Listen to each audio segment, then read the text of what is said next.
Hey, yo, what's going on, you guys? It's Decisive. Today we are hopping back into history. We're going back to Epic History TV. I love this channel. I love most of their videos. I really do. I've had entire series just following their videos. Today is about Greece. We did our whole Julian uh, era type thing, with Julius Caesar and all that, and a little bit of Augustus and just all that jazz. But this is actually way before this, or way before that. This is 480 BC. It's Epic History TV's newest video. It came out last week sometime. A couple of people asked me to watch it, and I couldn't be more than happy. I'm more than happy to do that. Just because I really do like the channel. I really, really do. Anyway, this video is Salamis 480 BC, the battle for Greece. Before we get started, if you guys are new to the channel, hit that sub button, hit that like button, help me out. And I'm posting about 4 days a week now instead of all seven, just for that work-life balance type thing. But let me know what you guys want to see, and I'll go check it out. Seriously, post me a link, and I'll check it out. Anyway, I'm gonna sit back. I'm gonna shut up. Go grab yourself a drink, and let's get watching. In the 5th century BC, the great king of Persia ruled the greatest empire the world had ever seen. It stretched from modern Pakistan to Macedonia and contained 1/5 of the world's population.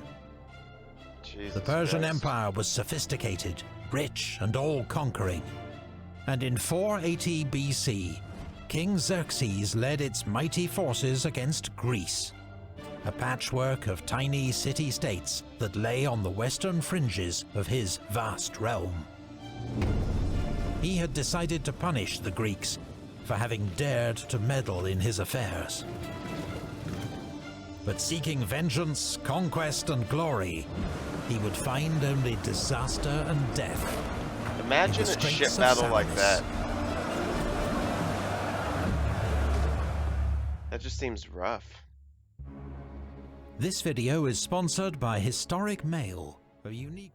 All right, now the that's Historiae of Herodotus of Halicarnassus is presented here so that the great and marvelous deeds of Greeks and barbarians should not go unsung. Huh. I love when Epic History TV has quotes at the beginning or throughout the video. It really is a cool part. And if they don't read it, I will pause and read them. The events that follow are known chiefly from the writings of Herodotus of Halicarnassus, an ancient Greek colony on what's now the west coast of Turkey.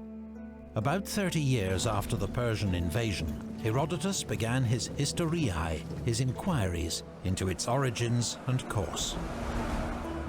Like most people in the ancient world, he believed in omens, oracles, and divine intervention. But he also believed that humans could shape their own fate. So he traveled across Greece and the Persian Empire, reading records and inscriptions, speaking to local people, and weighing up the evidence according to his own reason.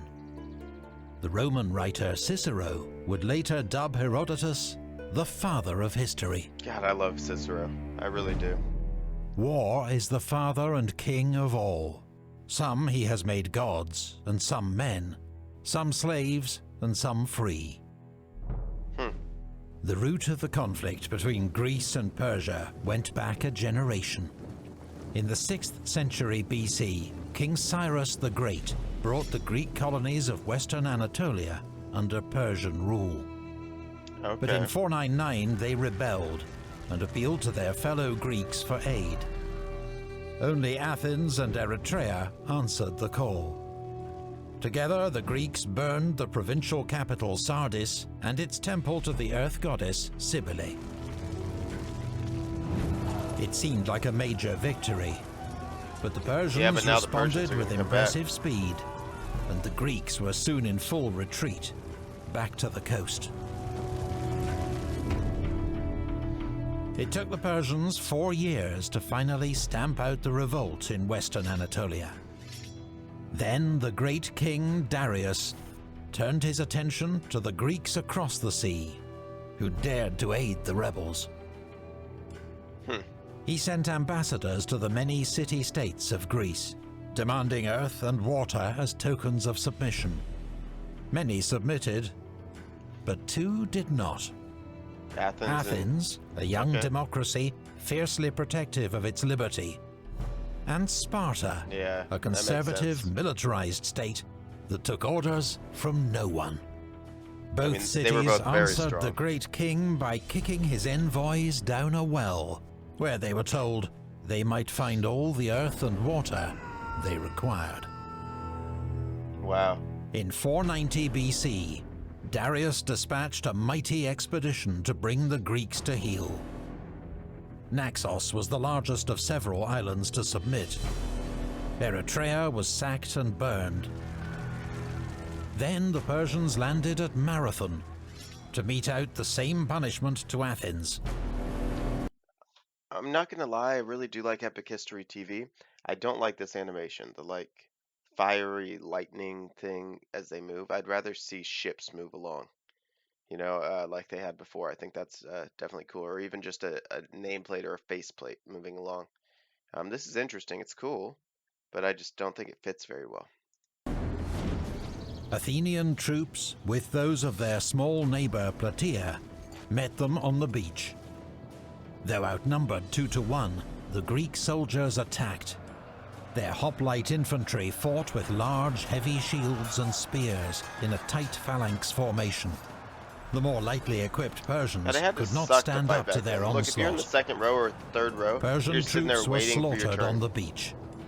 The survivors scrambled back to their ships. Athens had been saved. 4 years later, Darius died and was succeeded by his son Xerxes. He now took up the task of punishing the Greeks and avenging his father's humiliation. The new King of Kings summoned troops and ships from across his empire and ordered a bridge of boats to be built across the Hellespont. In spring 480 BC, his gigantic invasion force crossed from Asia into Europe. Herodotus estimated its size at 2.3 million men, an impossible number that could not have been fed or watered. Modern historians think 200,000 more likely, still vast for the age. It was accompanied by an enormous fleet, 1,000 warships or more, supplied by Persia's vassal states across the eastern Mediterranean. Greece appeared an easy target. Its many independent city-states were notorious for constant infighting. But in the face of the Persian threat, 31 states put aside their differences and convened a council of war at the Isthmus of Corinth to plan the defense of Greece.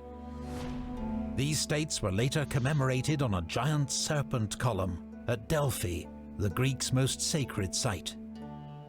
At the top of the list, the Lacedaemonians, another name for the Spartans, followed by the Athenians and Corinthians. Knowing the Persians would invade from the north, the Greeks sent 10,000 men to hold a mountain pass at Tempe, near Mount Olympus. But when the troops arrived, they found the position could be easily outflanked. Nor were they confident about the loyalty of Thessaly to their rear. So the troops withdrew.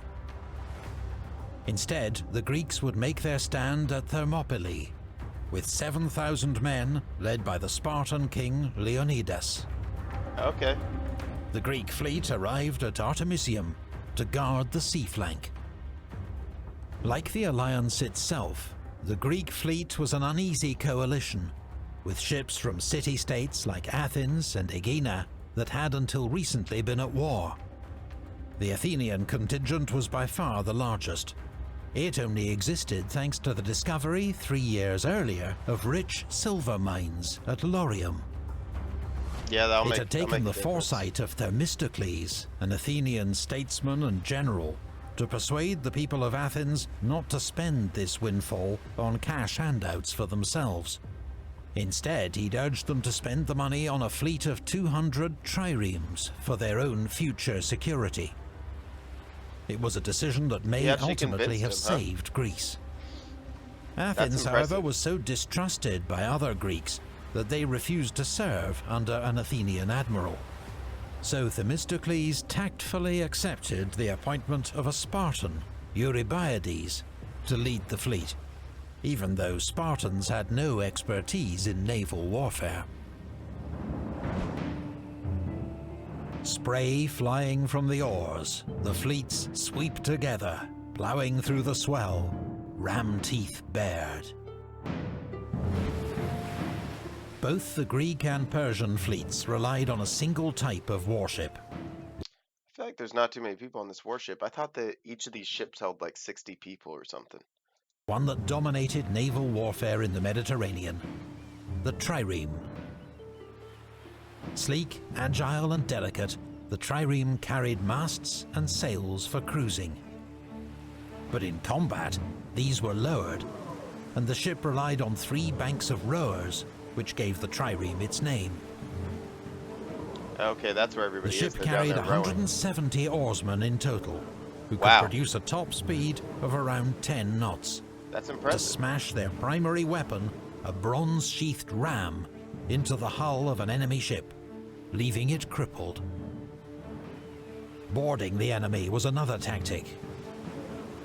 A Greek ship usually carried 14 marines, 10 That's hoplites armed with spear and shield, and 4 archers. The ship's commander, the triarch, sat at the stern, alongside the helmsman, the kybernetes, who guided the ship's course with twin rudders. Very cool.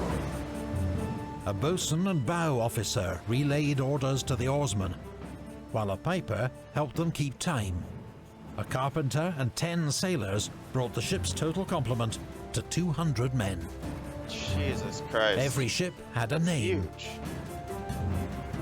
and a painted eye on the bow to avert ill fortune.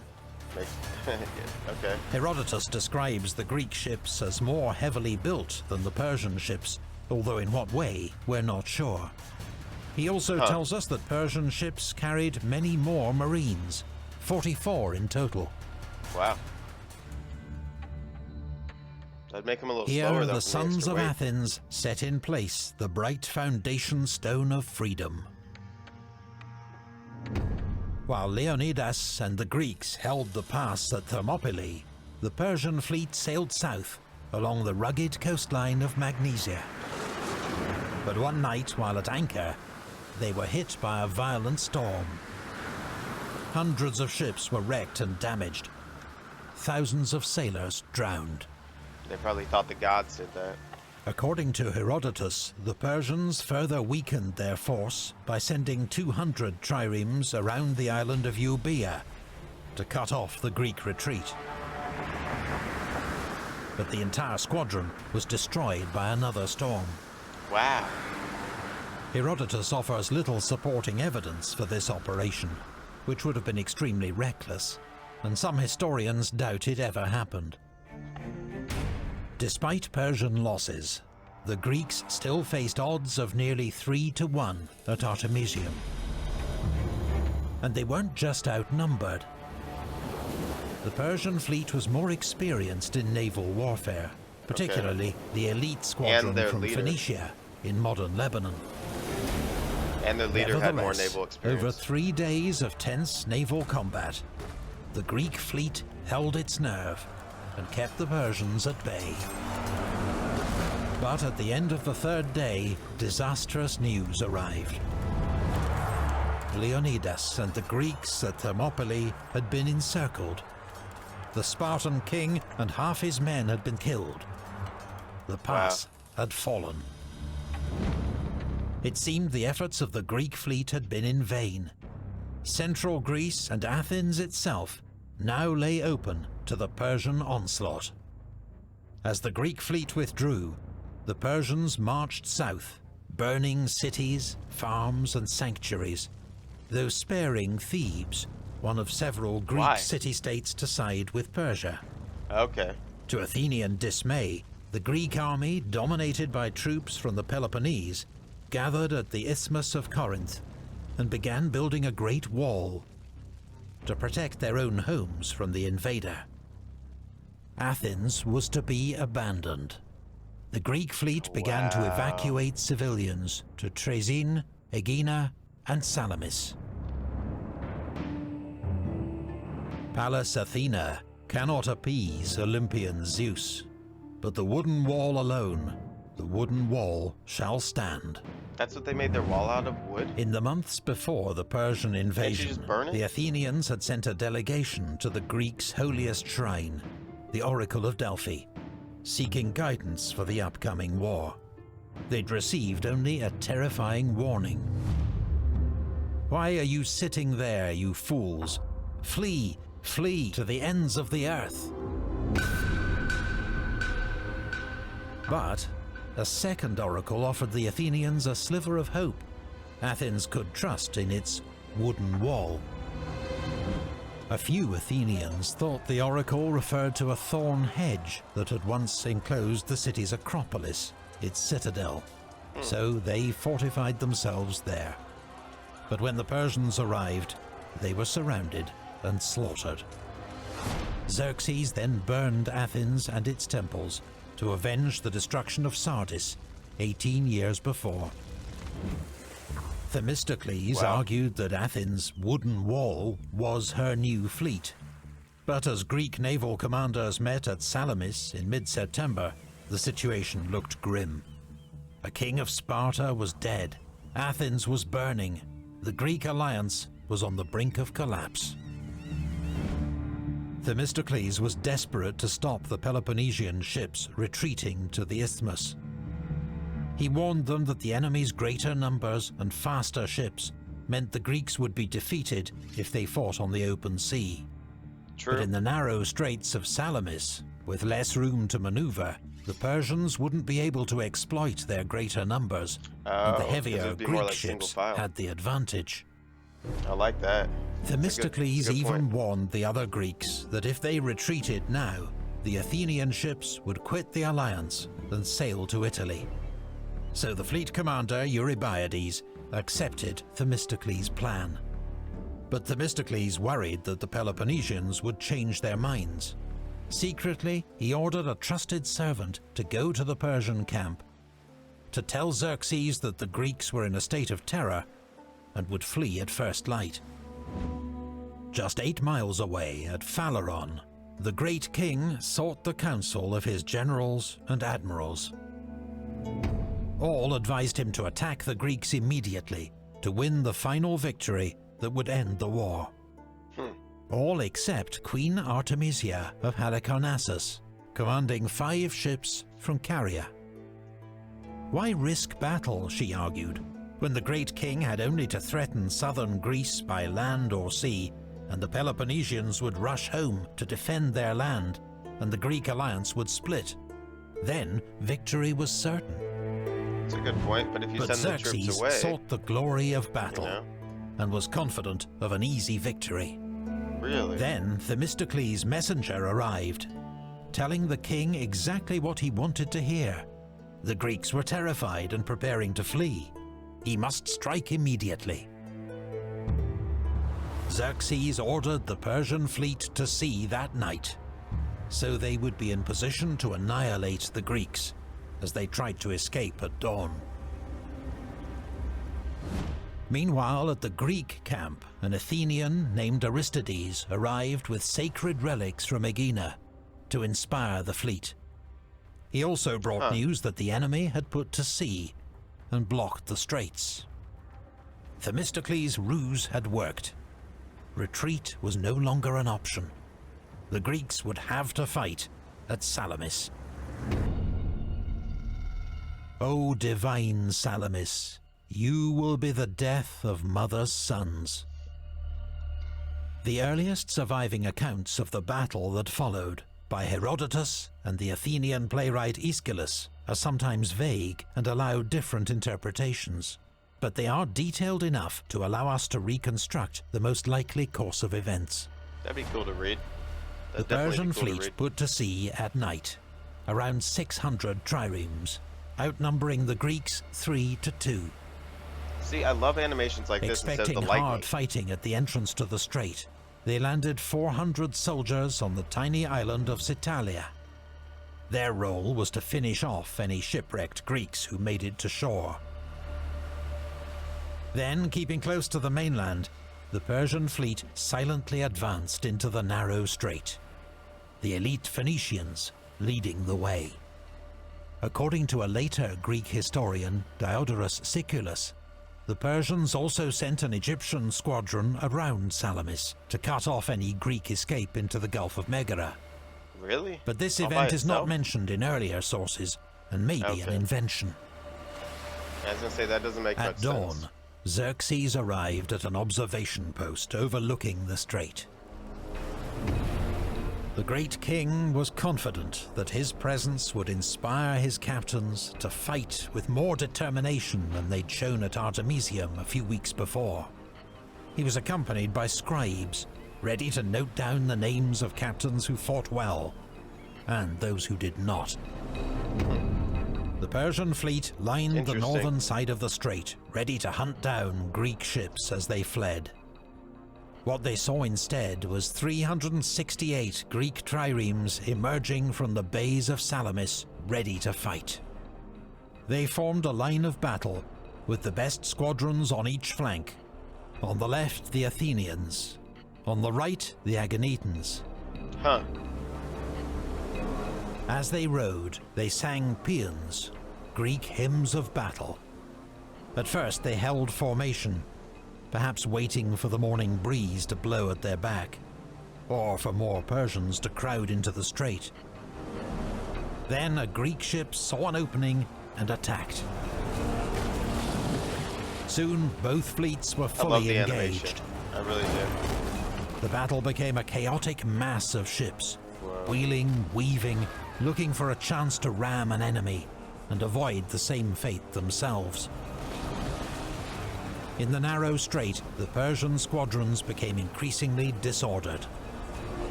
Any ship trying to fall back ran into other ships trying to press forward, their captains eager to impress the great king.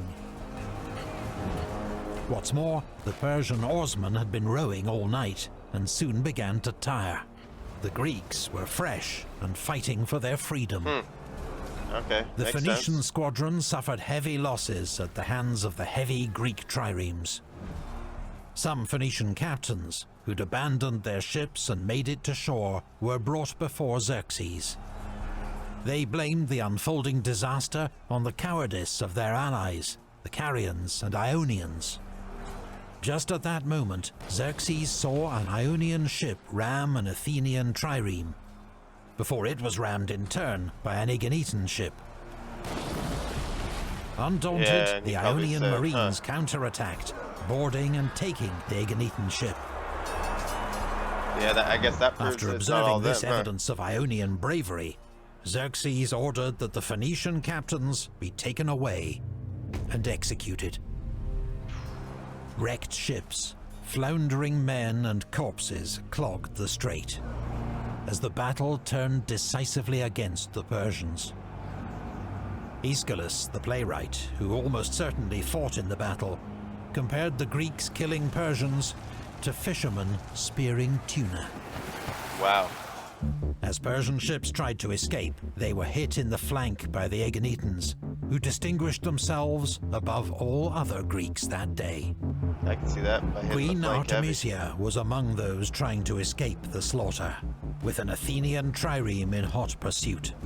Seeing her path blocked by a friendly ship, she gave the order to ram it. When the Athenian captain saw this, he thought he must be pursuing an allied ship, and went looking for other prey. The remnants of the guess they Persian all do fleet look the same. streamed back to Phaleron. In a final ruthless act of the battle, Aristides landed with a force of hoplites on Citalia and massacred the 400 Persians who'd been abandoned there. In total, the Persians lost around 200 ships and 12. I'm sorry, it's one thing to be in the fight, in the battle, but could you imagine being the ones that were dropped off on that island just to pick up the stragglers? Uh, and now you're watching the whole battle unfold. Now you watch all of your ships run away in fear, and you realize I'm stuck on this island. Now the enemy shows up. Oh my God. 12,000 men, including the fleet commander Ariabignes. a half-brother of the great king himself. The Greeks lost just 40 ships. It proved to be one of the greatest naval victories in history.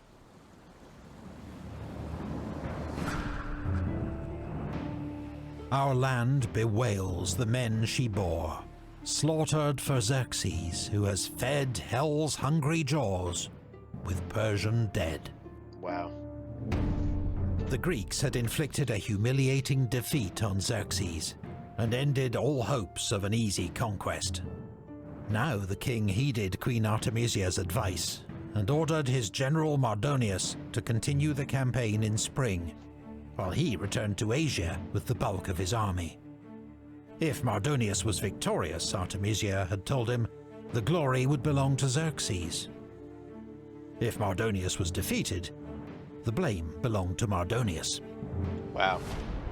But there was no victory for Mardonius. The next summer, he faced the combined Greek army at Plataea. In a crushing Persian defeat, Mardonius was killed, along with much of his army.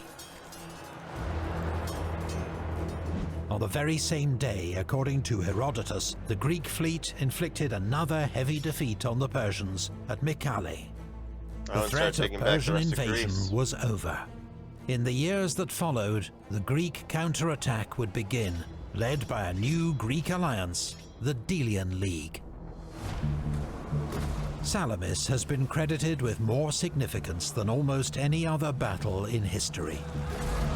Yeah, the victory that saved Greece from slavery and paved the way for its classical age. This was the period in which the arts, democracy, science, and philosophy flourished in the Greek world.